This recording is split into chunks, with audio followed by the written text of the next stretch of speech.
አሜን አሜን አሜን አሜን። ለሆነው ለጌታችን ለመድኃኒታችን ለኢየሱስ ክርስቶስ ክብርና ምስጋና ለሱ ይሁን።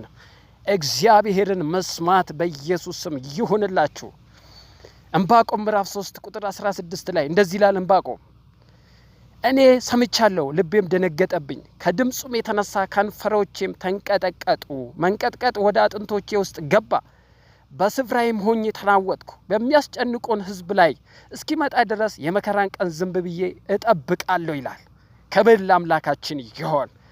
እግዚአብሔርን መስማት ሲጀመር ድምፁን ስሰማ ምንም እንኳ በለስም ባታፈራ በወይንም ሐረግ ፍሬ ባይገኝ የወይራ ስራ ቢጎድል እርሾች መብልን ባይሰጡ በጎች ከበረቱ ቢጠፉ ላሞችም በጋጥ ውስጥ ባይገኙ እኔ ግን በእግዚአብሔር ደስ ይለኛል፣ በመድኃኒቴ አምላክ ሐሴት አደርጋለሁ።